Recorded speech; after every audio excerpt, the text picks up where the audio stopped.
This act of humiliation left me in a state of distress, feeling as though my fundamental rights had been stripped away from me.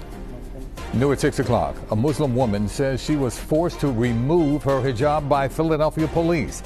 Now her community is standing behind her, calling for change. This evening, the department responded, saying change is coming.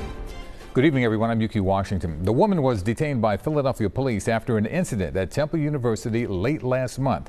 The Council on American Islamic Relations just wrapped up a news conference, and CBS Philadelphia's Dan Snyder was there. He joins us now from Center City. Dan, good evening.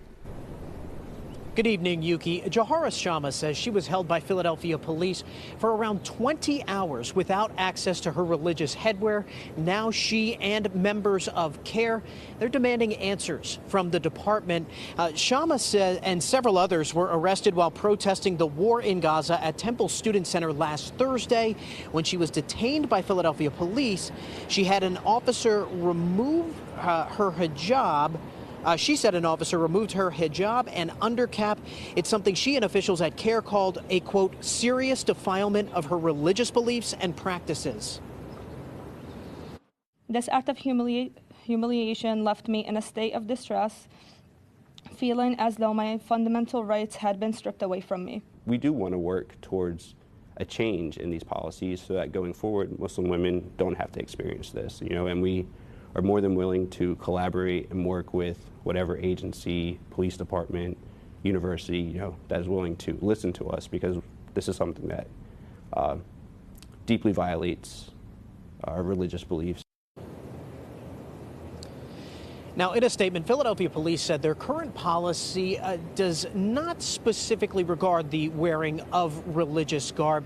In that statement, police also said that Shama was allowed to wear her hijab while in common areas where men may have been around, but it was removed for her booking photo, and it was removed when she was in a holding cell with other women.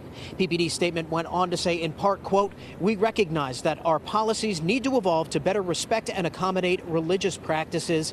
The PPD is actively working to update our policies to allow for the wearing of religious head coverings during the booking process and when in custody, provided that it does not compromise safety or security protocols." Now, CARE also took issue with Temple University and the Temple Police's handling of that protest last week at the Student Center. Temple Police, in a statement last week, said they reviewed hours of body camera and surveillance video from the incident, and they do believe that their officers acted appropriately. However, Temple did say, they told us today, that they will be meeting with representatives from CARE in the coming days. Yuki.